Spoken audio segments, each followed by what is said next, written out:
오늘은 마음이 책망할 때 이런 제목의 말씀 함께 나누겠습니다.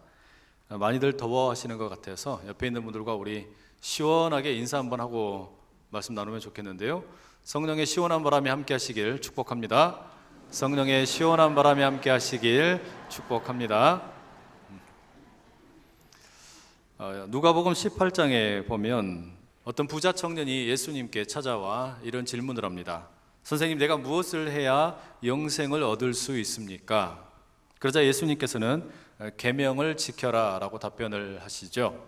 살인하지 말라, 간음하지 말라, 도둑질하지 말라, 거짓 증언하지 말라, 내 부모를 공경하라, 내 이웃을 내 자신과 같이 사랑하라, 이런 계명을 말씀하셨습니다. 특이한 점은 예수님께서 그 부자 청년에게 지켜야 한다라고 말씀하신 계명이 10계명의 5번째부터 그 이하의 내용을 담고 있다라는 점입니다. 반면에 하나님과 관련된 1번부터 4번까지의 계명에 대해서는 언급을 하지 않으십니다. 왜 그러셨을까요? 여기에 예수님의 어떤 특별한 통찰이 있음을 알 수 있습니다. 하나님과의 관계라는 것은 형제와 자매와의 관계를 통해서 검증되기 때문입니다. 부자 청년은 그 예수님께 저는 어릴 적부터 그런 것들은 다 지켰습니다. 저는 모든 걸 완벽하게 계명을 준수했습니다 라고 답변을 했죠. 근데 정말로 그랬을까요? 아닙니다. 그러면 네 소유를 다 팔아서 가난한 자들에게 주라. 그리하면 하늘에서 보화가 너에게 있을 것이다. 그리고 너는 와서 나를 따르라. 예수님이 그렇게 말씀하셨죠. 그러자 이 부자 청년은 재물이 많아서 근심하다가 떠났다라고 성경이 말합니다. 모든 계명을 지켰다라고 말했던 그 고백이 얼마나 허망한 것인지 그 거짓이 드러나는 대목입니다. 내가 무엇을 해야 영생을 얻을 수 있습니까? 이 부자 청년이 예수님께 던졌던 이 질문은 다른 의미에서 우리가 신앙생활 가운데 날마다 곱씹어야 할 중요한 질문입니다. 그런 이유 때문일까요? 오늘 본문에 앞선 3장 18절에 보면 사도 요한이 이렇게 말하죠. 자녀들아, 우리가 말과 혀로만 사랑하지 말고 행함과 진실함으로 하자. 말과 혀로만 사랑할 것이 아니라 행함과 진실함이 수반될 때 그게 진짜 사랑 아니겠냐, 이렇게 이야기합니다. 짐작을 해보자면 사도 요한이 목회하던 그 교회에 그 예수님을 찾아갔던 부자 청년과 비슷한 성도들이 많이 있었던 것으로 보입니다. 그래서 목회적인 권면을 하지요. 아무리 그럴듯하게 말을 하여도 행동이 따르지 않으면 그런 사랑은 거짓이다 라고 말씀을 하시는 겁니다. 여러분, 지난주에 과제를 하나 드렸죠. 하루에 8번씩 사람들과 포옹을 한번 해보자. 그러면 옥시토신이라는 물질이 나와서 우리가 행복하게 될 것이다. 해보셨어요? 이 껴안는 것도 쉽지가 않습니다. 날씨가 하도 더워서 포옹하는 것도 이게 짜증납니다. 그런데 여러분, 어렵지만 이런 사랑을 실천하는 연습을 통해서 우리가 깨닫는 게 있다면 그게 무엇일까요? 본문 3장 19절 이렇게 말씀합니다. 이로써 우리가 진리에 속한 줄을 알고 또 우리 마음을 주 앞에서 굳세게 하리니. 이로써, 무엇을 함으로써 라는 의미겠습니까? 앞에 나오는 18절, 행함과 진실함으로 사랑을 실천함으로써 우리가 진리에 속한 자인 것을 확증하게 된다라고 말합니다. 이게 무슨 의미냐면 내가 하나님께 속한 자이기 때문에 선한 일을 행하는 것이 마땅하지만 동시에 선한 일을 하다 보면은 자연스럽게 내가 하나님께 속하는 것을 확증하게 된다라는 의미입니다. 그런데 여러분, 이렇게 열심히 하나님을 위해 그리고 성도들을 위해서 행함으로 또 진실함으로 하나님의 그 뜻을 준행하려고 하는 사람들에게 또 다른 문제가 찾아옵니다. 20절의 말씀 이렇게 기록하고 있죠. 이는 우리 마음이 혹 우리를 책망할 일이 있어도 하나님은 우리 마음보다 크시고 모든 것을 아시기 때문이라. 이 구절의 앞부분에 주목을 해볼 필요가 있습니다. 우리 마음이 혹 우리를 책망할 일이 있다. 이게 무슨 말입니까? 앞서 사도 요한이 자신이 목회하는 그 성도들에게 이야기했습니다. 예수님처럼 우리도 형제를 위해 목숨을 내어주는 삶을 살아야 한다. 그렇게 설교했죠.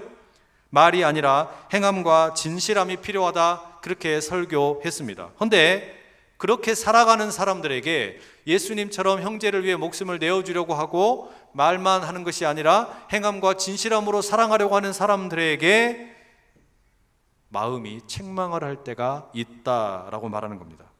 왜 여러분 우리 마음에는 이렇게 책망하는 기능이 있을까요? 각 사람이 정도의 차이는 있지만 가면을 쓰고 살아가고 있기 때문입니다. 슬퍼도 기쁜 것처럼, 싫어도 좋은 것처럼, 괜찮은 것처럼 포장을 하고 가면을 쓰고 살아간다라는 말이죠. 나이가 들수록, 공부를 많이 할수록, 또 지위가 올라갈수록 이런 가면은 점점 두꺼워지고 또 익숙해지게 됩니다. 이런 가면이 있다라는 것은 우리가 사람들을 만날 때 겉으로 드러나는 것이 전부가 아니다라는 것을 의미합니다. 따라서 내가 다른 사람의 내면의 세계를 알 수가 없고 또 다른 사람도 나의 내면의 세계를 알 길이 없습니다. 그럼 여러분, 가면을 쓰고 살아가는 것이 무조건 나쁜 것입니까? 꼭 그렇지는 않습니다. 그런데 문제는 가면을 쓰고 그 겉모습과 속의 모습이 너무나 크게 벌어져 버리는 것, 그걸 가리켜 예수님께서는 위선자라고 불렀는데 이게 문제가 되는 것이죠. 그럴 경우에 다른 사람은 모르지만 내 마음은 나를 안다라는 겁니다. 다른 사람은 내 속에 들어와 보질 않았기 때문에 모르겠지만 나에게 지금 문제가 있다라는 것을 가장 먼저 알아차리는 곳이 어디냐? 우리 마음이라는 거예요. 여러분, 주일날 오늘 이렇게 더운 날씨에도 불구하고 예배하기 위해 교회에 나오셨는데 이 자리에 오실 때 그냥 집에서 잠옷바람으로 오시는 분은 계시지 않지요.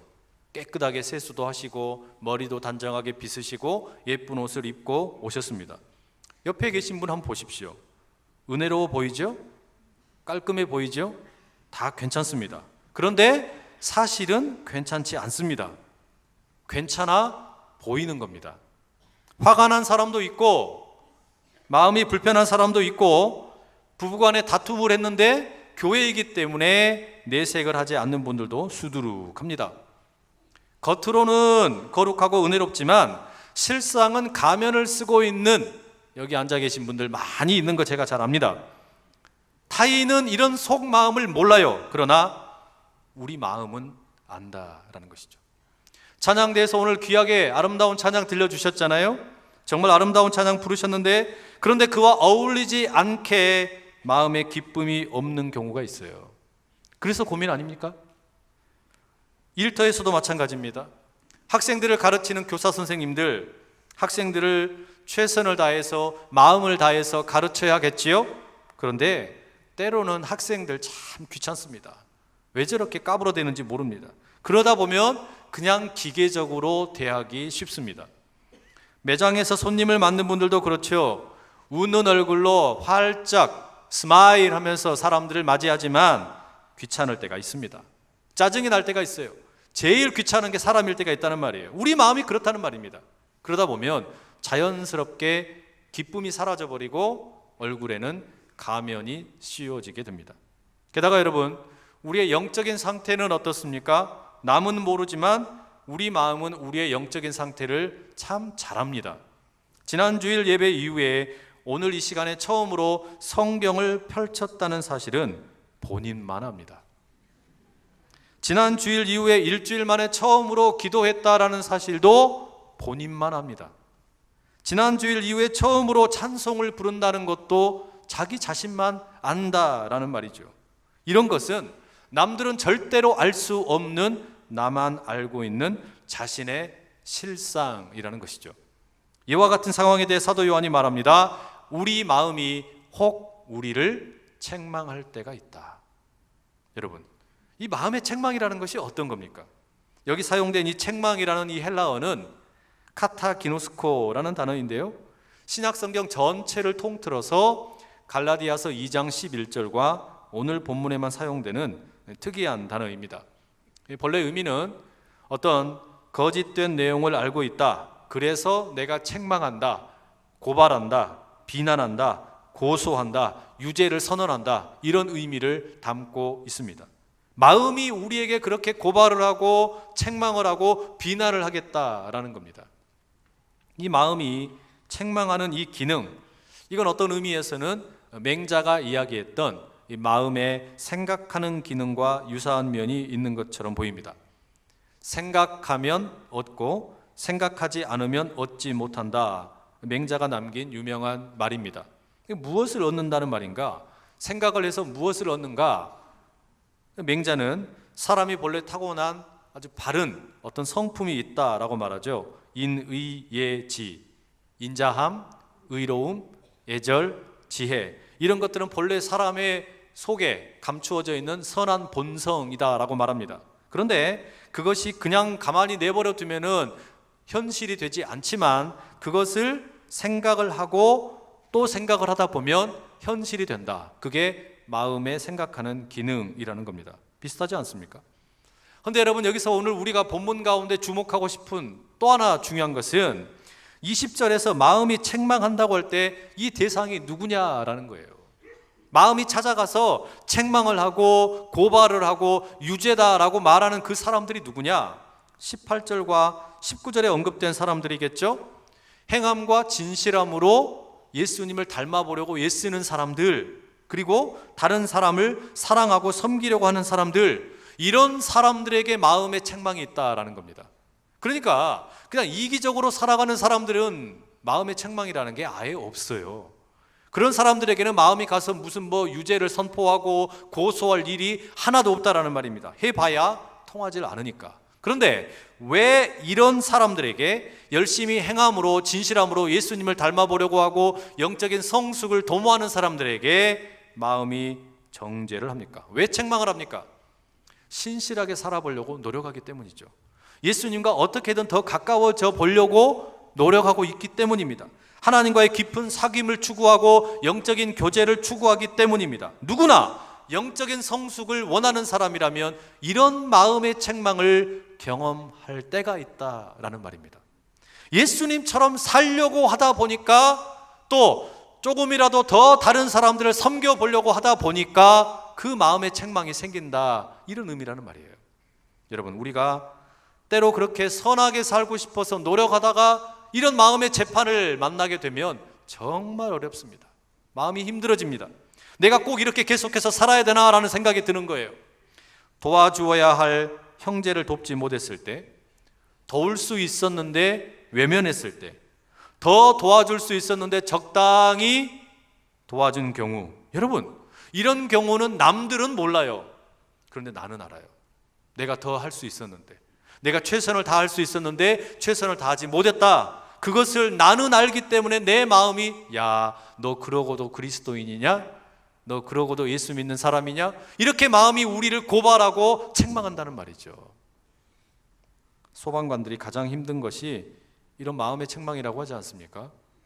끔찍한 사고를 목격하기도 하고 피 흘리며 죽어가는 사람들이 있는데, 내가 조금만 더 노력했더라면 저 사람 구할 수 있었는데, 내가 조금만 더 열심히 했더라면 저 사람 살릴 수 있었는데 내가 살리지 못했다.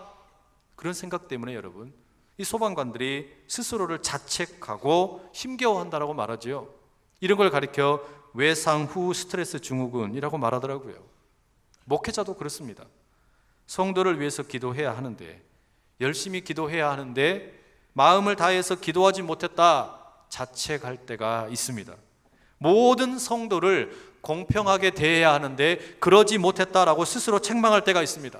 정말 최선을 다해서 설교해야 되는데 그러지 못한 것 같아서 찝찝한 기분이 들 때가 있다라는 말이에요. 여러분, 이걸 아무도 모르는 겁니다. 자기 자신만 아는 거예요. 내 내면의 목소리만 나에게 책망한다라는 말입니다. 우리에게 이런 내면의 세계를 아는 것, 마음의 문제인데, 이 마음이 이렇게 우리를 고발하고 책망하고 유죄를 선포하기 시작하면요, 정말 견디기 어렵습니다. 네가 그러고도 목사냐? 네가 그러고도 소방관이냐? 네가 그러고도 교사냐? 네가 그러고도 어떻게 사람들 앞에 고개를 들고 살 수가 있느냐? 책망해 오기 시작하면 견디지를 못한단 말이죠. 결국 여러분, 아이러니한 일이 벌어지죠. 하나님을 깊이 사랑하면 사랑할수록, 이웃을 사랑하면 사랑할수록 희한하게 우리는 자기 자신을 더 책망을 하게 됩니다. 그리고 그 책망이 좀 정도껏 멈춰지면 괜찮은데 이게 자기를 비난하는 강도가 세지면 어떻게 돼요? 난 정말 나쁜 놈인가 봐. 난 정말 세상에 쓸모없는 인간인가 봐. 하나님을 믿는다고 믿는수록, 예수님을 믿으면 믿을수록 이런 자기 딜레마에 빠지게 되는 일들이 생기게 된다는 말입니다. 왜 그렇습니까? 영적으로 민감하기 때문이에요. 예수님을 닮아보고 싶은 그 열망 때문이란 말이죠. 행함과 진실함으로 살고 싶어서 그렇게 하는 것인데 자꾸 이 기대치가 높으니까, 이 기대치에 도달하지 못하는 자신의 모습이 싫으니까, 미우니까, 그래서 우리의 마음이 우리를 책망할 때가 있더라라는 말이죠. 성숙한 그리스도인이 되기를 원하는 사람이라면 이런 마음의 책망은 언제나 따라오기 마련입니다. 여러분, 그러면 우리가 이렇게 마음이 우리를 비난할 때, 책망할 때 어떻게 대응하면 좋겠습니까? 물론 그 마음이 책망할 때 우리가 회개해야 되고 돌이켜야 하는 긍정적인 경우가 있어요. 문제는 이 마음의 책망으로 인해서 하나님하고 완전히 멀어져 버리는 경우입니다. 마음의 책망 때문에 내가 용서받은 자라는 것을, 내가 하나님의 백성이라는 것을 까마득히 잃어버리고 난 정말 쓸데없는 존재인가 보다 스스로를 비하하게 되는 경우들이 종종 있다라는 말이죠. 여러분, 바로 그런 악의 구렁텅이에 빠져 들어가는 마음의 책망으로부터 우리가 어떻게 다시 일어설 수 있겠습니까? 20절 말씀을 다시 읽어드리겠습니다. 이는 우리 마음이 혹 우리를 책망할 일이 있어도 하나님은 우리 마음보다 크시고 모든 것을 아시기 때문이라. 여러분, 마음이 책망을 해서 긍정적으로 자기 자신에 대하여 돌이키고 회개하면 괜찮습니다. 그런데 이 마음의 책망, 마음의 정죄가 우리를 부정적으로 몰고 가서 넌 하나님의 사랑을 받을 자격이 없다, 이런 식으로 우리가 완전히 하나님으로부터 멀어지게 느껴질 때 어떻게 그 마음의 책망을 이길 수 있느냐라는 문제입니다. 뭐라고 말합니까? 먼저 기억할 것은 마음이 우리에 대하여 내리는 진단이라는 것이 늘 옳은 것은 아니라는 것을 기억해야 된다는 말이죠. 전적으로 마음이 다 알고 있는 것은 아니다라는 말이에요. 우리의 마음이 불완전하다라는 사실을 기억하라고 말합니다. 그리고 기억할 건 뭐냐? 하나님이 우리 마음보다 더 크신 분이라는 사실을 잊지 말라는 겁니다. 하나님이 우리 마음보다 더 크신 분이고 모든 것을 알고 계시는 분이라는 사실을 기억하라라는 말입니다. 여러분, 예를 들면 이런 겁니다. 제가 안산제일교회 부임한 지 이제 1년 7개월이 지났습니다. 그러면 여러분이 저에 대해서 이제 새롭게 알게 되신 내용들이 있으시겠죠. 물론 뭐 관심 없어서 모르실 수도 있습니다. 그러나 저도 알고 여러분도 아는 내용들이 있어요. 저에게는 아내가 1명 있고 그리고 자녀는 2명이 있다. 이건 여러분 저도 알고 여러분도 아는 내용이에요. 그렇죠? 그리고 현재서 가까이 오셔서 저와 함께 시간을 보내기도 하시고 저를 지켜보시는 분들 중에는 저도 모르는 저의 모습을 발견하시는 분들도 계실 수 있겠죠. 또 아무리 여러분들이 가까이 저에게 다가오신다고 해도 여러분들은 절대로 알 수 없는 나만의 비밀도 있는 거예요. 그러겠죠? 그런가 하면은 아무리 노력해도 제가 알 수 없고 여러분도 알 수 없는 미지의 영역 또한 있습니다. 이게 조하리의 창이라는 이론입니다. 그런데 여러분, 여기 이렇게 미지의 영역이 있다, 감추어진 영역이 있다, 어두컴컴한 영역이 있다, 이게 무슨 말이겠습니까? 마음이 우리 자신을 다 알 수 없다라는 이야기입니다. 불완전하다는 말이에요. 마음도 모르는 미지의 영역이 있습니다. 때문에 마음이 우리를 향하여 고발하기도 하고 책망을 하기도 하고 우리를 향하여 부정적으로 몰고 갈 때도 있는데, 바로 그때 우리가 마음의 책망에 대해서 너무 혹독하게 반응할 필요도 없고 너무 관대하게 대할 필요도 없다라는 말입니다. 불완전한 마음의 책망, 마음이 우리를 향하여 내리는 그 판단에 대해서 그걸 전적으로 수용할 필요는 없다라는 말이에요. 그럼 어떻게 하냐? 마음의 책망이 아니라, 마음의 심판이 아니라 오직 하나님만이 나를 향하여 전적으로 완전한 판단자가 되신다라는 것을 기억하라는 말입니다. 마음이 아니라 불완전한 마음이 나를 향하여 고소하고 고발하는 내용 가지고 그것 때문에 좌절하고 넘어질 일이 아니라 나에 대한 최종적인 판단은 오직 하나님에게 있다는 사실을 기억하라는 거예요. 왜 그렇습니까? 우리는 예수 그리스도의 십자가의 죽으심과 피 흘리심과 부활하심으로 구원을 받은 백성들이기 때문입니다. 예수님의 십자가가 우리 마음의 불완전함보다 훨씬 더 크다라는 의미죠. 그리고 그 하나님께서는 마음보다 크실 뿐만 아니라 모든 것을 알고 계시기 때문입니다. 바로 그 하나님을 더 붙드실 수 있기를 축복합니다. 일본의 유명한 작가 중에 와타나베 주니치라는 분이 계셨어요. 이분이 쓴 독특한 제목의 책이 있습니다. 둔감력이라는 책입니다. 뭔가 둔하다, 뭔가 이렇게 좀 반응하는 것이 느리다, 그런 의미의 둔감과 힘을 나타내는 힘력자를 써서 둔감력이라는 말을 만들었어요. 그런데 이 와타나베 주니치 작가에 의하면 세상에 성공한 사람들에게는 공통점이 있는데 그게 뭐냐면 각자에게 독특한 둔감력이 있더라라는 의미입니다. 실제로 누군가가 재능이 아무리 뛰어나다 할지라도 그 재능이 제대로 발휘되기 위해서는 너무 민감하면 곤란하지요. 너무 민감하면은 오히려 가지고 있는 재능이 사라져버리고 때로는 좀 둔감해야만 그런 것들이 잘 발휘된다. 이 사람의 이야기가 그런 겁니다. 예를 들면 이런 거예요.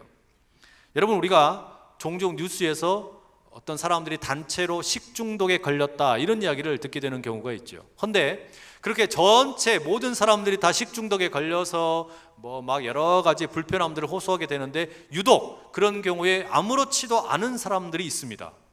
말하자면 식중독균이 자기를 공격해 들어와도 아무 문제가 되지 않는 사람이 있다는 말이에요. 여러 가지 뭐 대장에서 또는 뭐 위에서 여러 가지 그런 균들이 활동을 하지만 오히려 둔감하기 때문에 강하게 살아가는 사람들이 있더라라는 말이에요. 정말 그러지 않습니까, 여러분? 위생 환경에 대해서 민감하지 않고 오히려 저항력을 가진 사람, 그런 강한 사람, 이런 둔감한 사람, 오히려 승리자 아닙니까? 여러분, 이걸 우리가 영적으로 생각을 해보면 이런 겁니다. 우리가 건강한 신앙생활을 한다라는 것, 영적으로 성숙해져 간다라는 것, 어떤 의미이겠습니까? 민감해질 것에 민감해지고 둔감해질 것에는 둔감해질 필요가 있어요. 그런데 우리가 때로는 거꾸로 살 때가 있습니다. 우리가 진짜 민감해야 할 것은 뭐냐면 하나님의 은혜이죠. 하나님의 사랑이죠. 하나님이 우리를 향하여 보여주신 놀라운 구원의 그 섭리, 여기에는 우리가 민감해야 합니다. 그러나 죄에 대해서는 우리가 돌이킬 때는 민감할 필요가 있지만 그 죄에 대해서 너무 많이 반응을 할 필요가 없다라는 말이에요. 나쁜 것에 대해서 너무 많이 반응할 필요가 없어요. 오히려 죄에 대해서는 둔감해질 필요가 있습니다. 오히려 하나님의 은혜에 대해서, 사랑에 대해서 더 많이 우리가 민감해져야 된다는 말이에요. 말하자면 우리 몸에 어떤 균이 침투해 들어오고 악한 것들이 들어오는데 그런 것들을 잘 아는 것도 중요하지만 그런 것은 오히려 둔감해지고 우리 몸을 건강하게 만드는 그 건강한 식습관, 생활습관, 이런 거에 민감해지는 게 우리 몸을 건강하게 만들지 않습니까? 마찬가지예요. 내가 영적으로 건강해진다라고 하는 것도 죄에 대해서 민감하게 너무너무 반응을 하는 것이 아니라 죄에 대해서는 오히려 둔감해질지언정 나를 건강하게 만드는 하나님의 은혜, 믿음, 소망, 사랑, 이런 것에 우리가 민감하게 반응하게 되면 알아서 죄는 떠나가게 될 줄로 믿습니다. 바로 이런 은혜를 구하라는 거예요. 때문에 우리의 마음이 스스로 찾아와서 우리를 책망하고 고소하고 고발할 때가 있을 때 그것으로 인해서 우리가 기회가 되어서 돌이키면 참 좋지요. 그러나 거기에 사로잡혀가지고 죄에 사로잡혀가지고 하나님의 자녀됨까지 잃어버리는 그런 지경이 되면 곤란하다라는 말입니다. 우리의 마음이 책망할 때 돌이키는 계기가 될 수는 있지만 최종적인 재판과 심판은 하나님께 맡겨드리는 그런 은혜를 누리실 수 있기를 간절히 축복합니다. 여러분, 우리가 이렇게 하나님께 최종적인 재판과 심판을 맡겨드리고 그리고 마음의 고소나 책망을 이겨내게 되면 어떤 일이 생기느냐? 21절과 22절에 사도 요한이 이렇게 말하죠. 사랑하는 자들아, 만일 우리 마음이 우리를 책망할 것이 없으면 하나님 앞에서 담대함을 얻고 무엇이든지 구하는 바를 그에게 받나니 이는 우리가 그의 계명을 지키고 그 앞에서 기뻐하시는 것을 행함이라. 여러분, 마음의 정죄와 이 책망을 이겨낸 성도에게는 극적인 변화가 일어납니다. 이거를 깨닫는 사람에게는 어마어마한 변화가 일어나요. 그 전에는 마음이 책망을 하거나 또는 마음이 막 힘들게 하면은 견디지 못하고 늘 벌벌 떨던 사람이 하나님에게 최종적인 심판이 있다라는 것을 깨닫고 난 다음에 어떻게 됩니까? 이제는요, 하나님 앞에서도 감히 하나님 앞에서도 담대해지게 되는 겁니다. 그걸 지금 말씀하고 있는 겁니다. 이게 여러분 우리에게 무슨 의미를 주는 거냐면, 마음의 책망을 받을 때에는, 그것을 붙잡고 있을 때는 우리가 기도를 못해요. 마음에 뭔가 고소가 들어오고 그것을 붙잡고 있을 때는 우리가 하나님께 기도하러 나아가지를 못한다는 말입니다. 그런데 그 마음의 책망과 고소를 이겨내게 되면 비로소 담대함을 얻어서 하나님 앞에 나가서 기도할 수 있다는 거예요. 그리고 그 기도를 드리면 하나님 뭐라고 말씀하십니까? 100% 응답해 주시겠다. 마음의 책망을 가지고 있을 때는 하나님께 나아갈 힘도 없고 자기 스스로가 너무나 초라해지니까 기도할 용기조차 얻지를 못하는데, 이제 마음의 담대함을 얻는 사람, 하나님 앞에 나아가는 사람, 이 사람은 자연스럽게 힘있게 기도할 수 있게 된다라는 말입니다. 물론 여러분, 이런 기도가 그렇다고 해서 아무거나 구하면 다 들어주신다, 그런 의미는 아닙니다. 이 사도 요한은 22절에서 응답을 100% 받게 되는 기도의 조건이 뭐냐 이렇게 말하죠. 하나님의 계명을 지키고 하나님께서 기뻐하시는 것을 행하는 것, 이런 조건을 달고 있습니다. 쉽게 이야기하면 어떻게 하게 되면 그러면 우리가 기도 응답을 받게 되는 거냐? 마음의 책망이나 또는 어떤 고발이나 이런 것들로 벌벌 떨 것이 아니라 하나님에게 최종적인 심판이 있다, 그것을 믿고 하나님 앞에 담대하게 나아가서 하나님이 기뻐하실 만한 기도 제목을 드리라는 거예요. 하나님께서 기뻐하실 만한 기도 제목을 올려드리는데 응답을 안 하시면 하나님도 이상하신 거죠. 그러지 않습니까? 하나님이 좋아하실 그런 기도 제목을 드린다, 이야기는 내가 원하는 것을 하나님께 강요해가지고 하나님으로부터 무슨 삥 뜯는 게 기도에 응답받는 게 아니라, 하나님께서 기뻐하실 만한 일, 하늘에서 뜻이 이루어진 것처럼 이 땅에서도 하나님의 뜻이 이루어지게 해 주십시오, 그런 기도를 우리 하나님 기뻐하신다는 거예요. 이런 기도 응답이 우리 모든 성도님들 가운데 가득 임하시기를 간절히 축복합니다. 마지막으로 여러분, 마음의 책망이 최종적인 심판이나 판단이 아니라 하나님에게 최종적인 심판과 판단이 있다, 그렇기 때문에 하나님께 담대히 나가서 기도 응답을 받을 수 있다, 그런 사람들에게 이 사도 요한이 들려주는 또 하나의 이야기가 있습니다. 23절 이런 이야기입니다. 그의 계명은 이것이니 곧 그 아들 예수 그리스도의 이름을 믿고 그가 우리에게 주신 계명대로 서로 사랑할 것이니라. 여러분, 이 불완전한 마음의 책망을 이겨내고 견뎌낸 사람들, 하나님의 완전하심을 의지하고 하나님의 최종적인 심판을 의지하면서 살아가는 사람들, 어떻게 살아가라고 말합니까? 두 가지로 이야기합니다. 믿음과 사랑으로 살아가라고 이야기하는 거예요. 예수님께서 우리를 위해서 십자가에 죽으심으로 우리가 이제는 하나님의 백성이 되었는데, 하나님을 닮아서, 예수님을 닮아서, 성령님을 따라서 사람들을 더 많이 사랑하고 하나님을 더 많이 사랑하는 그런 삶을 살려고 할 때, 야, 너는 예수 믿는 놈이 왜 그러냐? 너는 성도가 왜 그 모양 그 꼴이냐? 이런 마음의 책망을 받아서 어려울 때가 있잖아요. 그래서 넘어지고 좌절하고 더 이상 하나님을 볼 낯이 없다, 그냥 요나처럼 도망이나 가자, 이런 생각이 들 때 뭐라고 이야기하는 겁니까? 그렇게 넘어져 있는 것이 우리가 살 것이 아니라 하나님 앞에 담대히 나가서 기도하는 삶을 살아야 되고, 동시에 뭐라고 말하냐? 예수 그리스도를 믿는 믿음으로, 서로를 사랑하는 사랑으로 살아라고 우리에게 말하고 있는 겁니다. 사랑하다가 한번 넘어졌다고 이제 사랑하지 말자, 때려칠 것이 아니라 더 열심히 사랑하라는 말이에요. 근데 여기서 우리가 주목할 것은 이 믿음과 사랑이라는 말에 사용된 시제가 다르다는 점입니다. 믿음은 과거형으로 표현이 되어 있고 사랑은 현재형으로 표현이 되어 있습니다. 말하자면 우리는 과거에 어느 시점인가 예수님을 그리스도로 구주로 영접을 했지요. 그래서 우리는 이제 성도가 되었습니다. 그러나 믿음으로 성도가 된 우리에게 현재 주어진 사명은 뭐냐? 그게 사랑이라는 겁니다. 그게 사랑이라는 거예요. 다른 사람들 더 많이 사랑하려고 하다 보니까, 하나님 더 뜨겁게 사랑하려고 하다 보니까 내 높은 기대치를 채우지 못한 생각 때문에 마음의 책망을 받고 시험에 들기도 하고 어려움을 만나지 않습니까? 그러나 그렇다고 해서 사랑하는 걸 포기하지 말고, 우리에게 여전히 주어진 것은 믿음으로 인하여 하나님의 백성이 된 우리에게는 계속해서 이 현재에 사랑하며 살아가는 삶을 하나님께서 요구하신다는 겁니다. 여러분, 이 말씀을 가만히 우리가 묵상하다 보면 왜 사도 바울이 고린도전서 13장 13절에서 믿음, 소망, 사랑, 이 세 가지는 항상 있을 것인데 그 중에 제일은 사랑이다라고 말했는지 이해할 수가 있어요. 믿음이라는 것은 물론 현재도 관련이 있고 미래도 관련이 있지만, 믿음은 주로 과거와 관련이 있습니다. 예수님께서 십자가에 달려 죽으셨고 부활하셨다는 그 과거의 사건, 우리는 그것을 믿습니다. 그래서 믿음은 과거와 깊은 관련이 있죠. 그리고 그 예수님께서 다시 오실 것을 우리는 소망합니다. 때문에 소망은 미래와 깊은 관련이 있습니다.